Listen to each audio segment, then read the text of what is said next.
Now, the main event.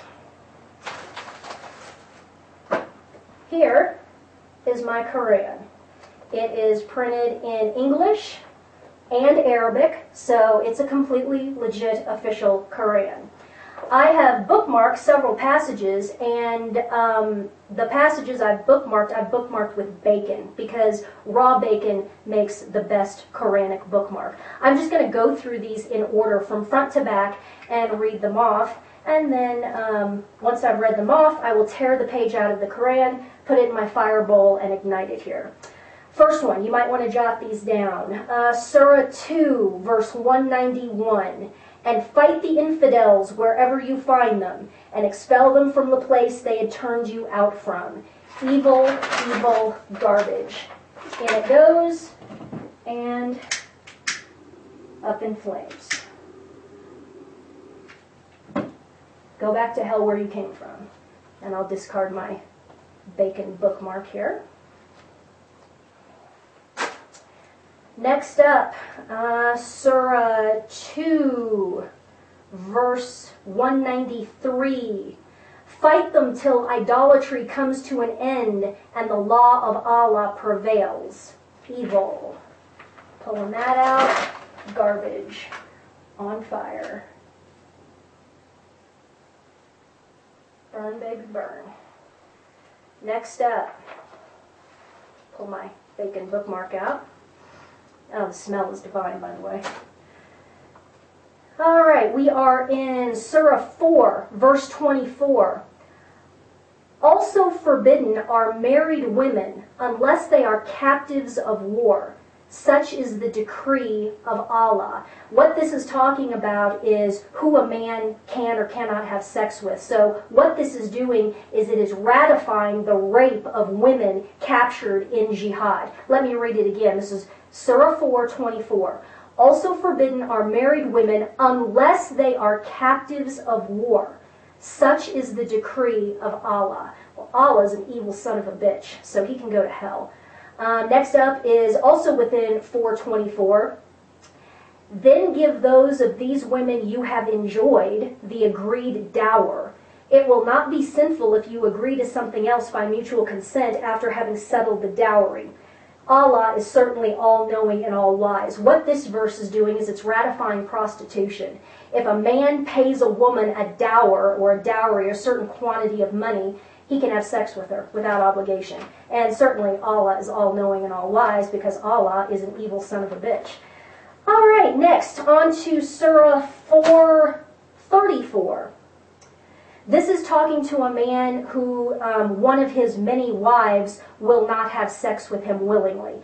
This is 4:34. As for women you feel are averse, talk to them persuasively. Then leave them alone in bed without molesting them. Then beat them and go to bed with them when they are willing. So this ratifies beating your wife if she won't have sex with you. Evil, evil, evil. And we'll burn this, because that has no place in a civilized society. Next up, let's go to, this is Surah 5:33. The punishment for those who wage war against Allah and His Prophet, who is Muhammad, and perpetrate disorders in the land is to kill or crucify them and have a hand on one side and a foot on the other cut off. Evil. Burn, burn, burn. Okay, pull my bookmark out.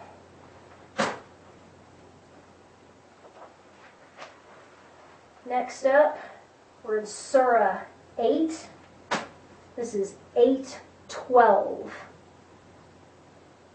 And Allah said to the angels, I am with you, go and strengthen the faithful. I shall fill the hearts of infidels with terror, so smite them on their necks and every joint and incapacitate them. This is the call to beheading the infidels. This is where that all comes from. And it's evil, so we will burn that.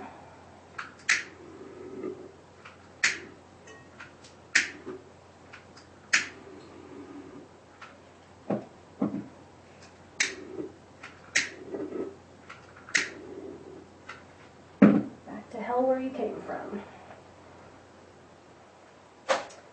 And let's see, what do we have here next? We have Surah 9. Surah 9, verse 5. This is the big one. But when these months prohibited for fighting are over, slay the idolaters wherever you find them, and take them captive or besiege them, and lie in wait for them at every likely place.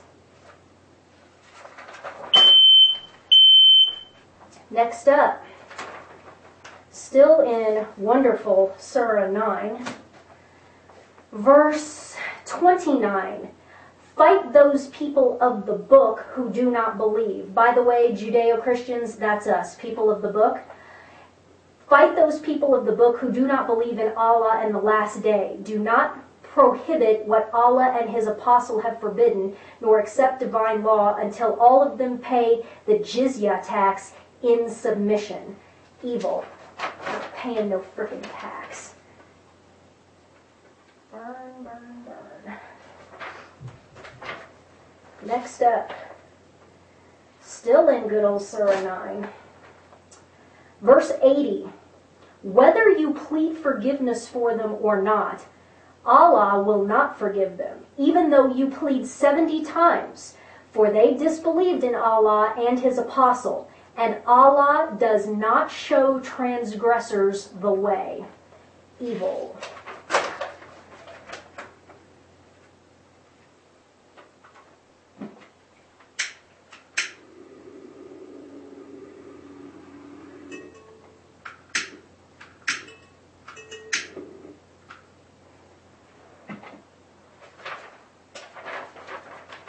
Next up, we're still in Surah 9, verse 123. O believers, murder the unbelievers around you, and let them find harshness in you. Really. Yeah, go to hell. There you go.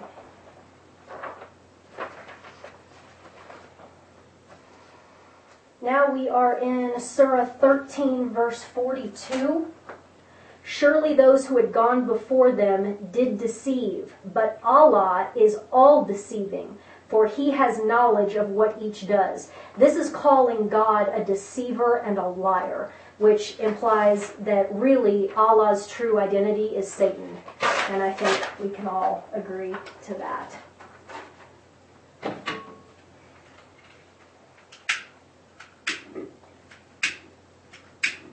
Go back to hell, Allah, from whence you came.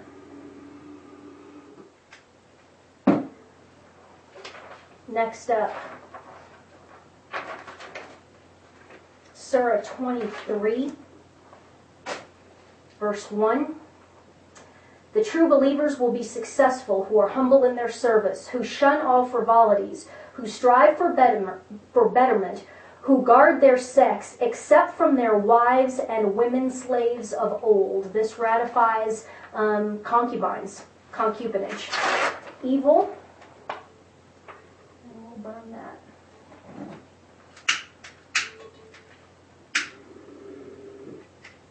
There we go. Next up, Surah 47, verse 4. So when you clash with the unbelievers, smite their necks until you overpower them, then hold them in bondage. Yeah, I'd like to see you try.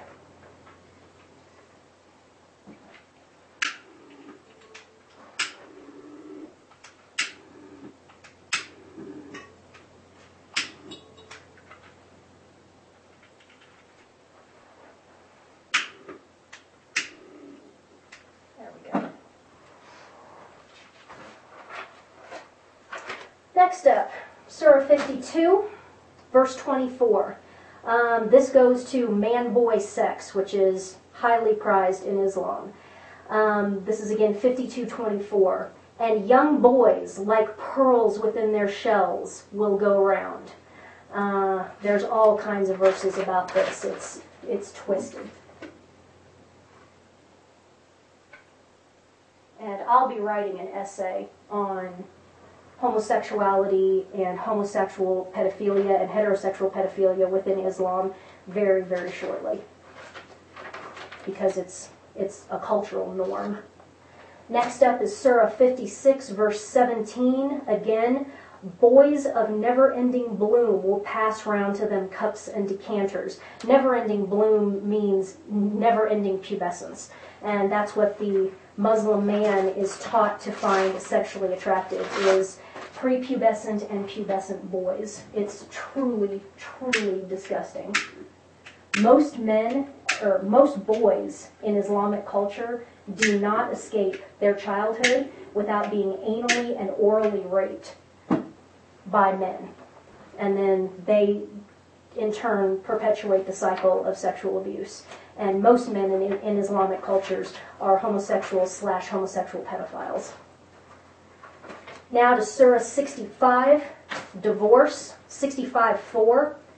As for your women who have lost hope of menstruation, and in case you have doubt, the prescribed period of waiting for them is 3 months, as also for those who have not menstruated yet. What this is doing is ratifying sex with prepubescent girls. Let me read it again. As for your women who have lost hope of menstruation, that would be older women, and in case you have a doubt, the prescribed period of waiting for them is 3 months, as also for those who have not menstruated yet. So this is ratifying sex with girls who are, under 12, 13 years old, which is evil. There is no other word for that. It's evil. So we'll burn that. And then finally, last citation here is Surah 76. Verse 19, and boys of everlasting youth will go about attending them. Looking at them, you would think that they were pearls dispersed. Again, young boys as sex objects. Disgusting. Filthy, evil, satanic, disgusting. The whole thing, front to back. I just picked out a few. Every single page has something like that. There's either ratification of rape, ratification of sex with boys, or violence, violence, violence, kill, maim, behead, show no mercy, blah, blah, blah. This is evil. Evil, evil garbage. And it will be a cold day in hell before I bow down to this crap. I would encourage all of you out there watching who share my feelings to do something similar, because we have to make a stand right here and right now. We can't wait around 20 years. We can't wait a generation for our kids to fight this war for us. This war is on us right here and right now. Either we make our stand right here or it's over. Burn a Koran. Put it on YouTube. Show the world that we are not going to back down. Backing down is not what Christianity is about. There's a reason why the church on earth is called the church militant. Okay? You can come after me if you want, boys. You come after me. That's fine. I have no problem laying down my life for my fellow Americans, for my fellow human beings, and for the church. I have no problem with that. Come and get it. But I'm not going to lay down. That is not what Christ commands. There are times when we have to fight. We fight evil. We fight the evil in the world, and this crap is evil. My name is Ann Barnhart. I'm at 9175 Cornbreast Circle, 80124 in Lone Tree, Colorado. Anybody who wants a piece of me is more than welcome to come and get it. That goes for Lindsey Graham, anyone in the government who thinks that this is a crime, or any Muslims who would like to come and get a piece of me. I've had enough of this crap. I'm not going to bow. I am not going to submit to Islam, ever. Ever.